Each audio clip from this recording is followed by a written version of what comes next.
Jane Eyre is the heroine of Charlotte Bronte's 1847 novel of the same name. Plot arc: one morning when Jane is out for a walk, she meets a mysterious man when his horse slips and he falls. This is Mr. Rochester.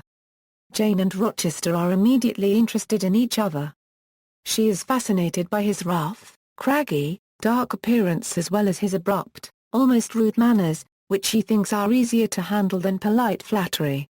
He is very interesting in figuring out how Jane is herself, comparing her to an elf or sprite and admiring her unusual strength and stubbornness. Rochester quickly learns that he can rely on Jane in a crisis. One evening, Jane finds Rochester asleep in his bed with all the curtains and bedclothes on fire, and she puts out the flames and rescues him. Jane and Rochester find that they can have interesting and in-depth conversations, and both fall steadily in love with each other. However, Rochester soon invited some of his acquaintances to Thornfield, including the beautiful Blanche Ingram. Rochester lets Blanche flirt with him constantly in front of Jane to make her jealous and encourages rumors that unregistered trademark is engaged to Blanche. During the week-long house party, a man named Richard Mason shows up, and Rochester seems afraid of him. At night, Mason sneaks up to the third floor and somehow gets stabbed and bitten. Rochester asks Jane to tend Richard Mason's wounds secretly while he fetches the doctor. The next morning before the guests find out what happened, Rochester sneaks Mason out of the house. Before Jane can discover more about the mysterious situation, she gets a message that her Aunt Reed is very sick and is asking for her. Jane, forgiving Mrs. Reed for mistreating her when she was a child, goes back to take care of her dying aunt. When Jane returns to Thornfield, Blanche and her friends are gone, and Jane realizes how attached she is to Mr. Rochester. Although he lets her think for a little longer that unregistered trademark is going to marry Blanche, eventually Rochester stops teasing Jane and proposes to her. She blissfully accepts. On the day of Jane's wedding, during the church ceremony, two men show up claiming that Rochester is already married. Rochester admits that he is married to another woman, but tries to justify his attempt to marry Jane by taking them all to see his wife. Mrs. Rochester is Bertha Mason, the madwoman in the attic, who tried to burn Rochester to death in his bed, stabbed and bit her own brother, and unregistered trademark has been doing other creepy things at night. Rochester was tricked into marrying Bertha 15 years ago in Jamaica by his father, who wanted him to marry for money and didn't tell him that insanity ran in Bertha unregistered trademark's family. Rochester tried to live with Bertha as husband and wife, but she was too horrible, so he locked her up at Thornfield with a nursemaid, Grace Poole. Meanwhile, he traveled around Europe for 10 years trying to forget Bertha and keeping various mistresses. Ada LaVarens is the daughter of one of these mistresses, though she may not be Rochester unregistered trademark's daughter. Eventually he got tired of this lifestyle, came home to England, and fell in love with Jane.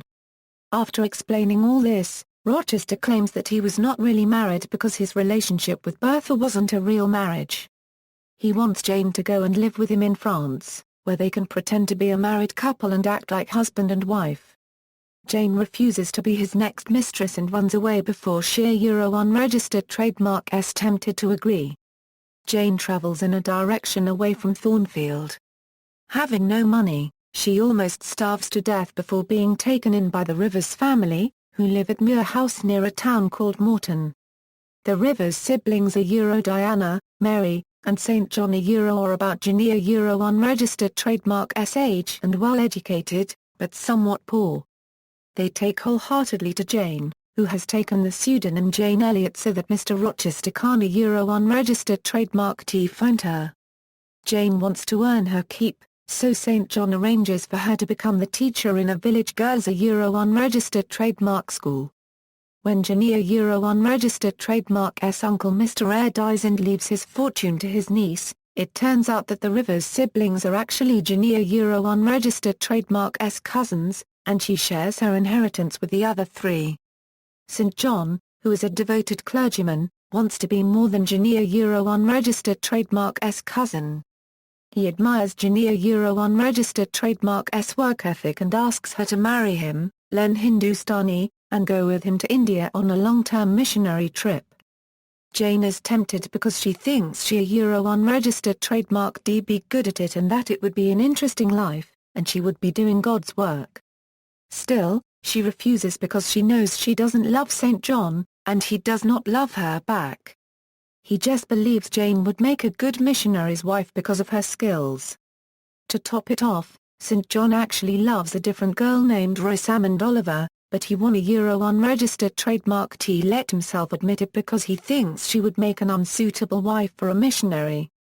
Jane offers to go to India with him, but just as his cousin and co-worker, not as his wife. St. John won't give up and keeps pressuring Jane to marry him. Just as she a unregistered trademark is about to give in, she imagines Mr. Rochester's voice calling her name. The next morning, Jane leaves Muir House and goes back to Thornfield to find out her unregistered trademark is going on with Mr. Rochester. She finds out that Mr. Rochester searched for her everywhere, and, when he couldn't a unregistered trademark T find her, sent everyone else away from the house and shut himself up alone. After this, Bertha set the house on fire one night and burned it to the ground. Rochester rescued all the servants and tried to save Bertha too, but she committed suicide and he was injured. Now Rochester has lost an eye and a hand and is blind in the remaining eye. Jane goes to Mr. Rochester and offers to take care of him as his nurse or housekeeper. He asks her to marry him and they have a quiet wedding, and after 2 years of marriage Rochester gradually gets his sight back, enough to see his firstborn son. Physical appearance, Jane Eyre is described as plain, with an elfin look. She sees herself as poor, obscure, plain and little. Mr. Rochester once compliments Jane's hazel eyes and hazel hair, but she tells the reader about Mr. Rochester's error that her eyes are not hazel. They are in fact green. It has been said that Charlotte Brontë may have created the character of Jane Eyre as a means of coming to terms with elements of her own life. By all accounts, Bronte's home life was difficult. Jane's school, Lowood, is said to be based on the clergy daughters' school at Cowan Bridge, where 2 of Bronte's sisters, Maria and Elizabeth, died. Brontë declared that I will show you a heroine as plain and as small as myself, in creating Jane Eyre.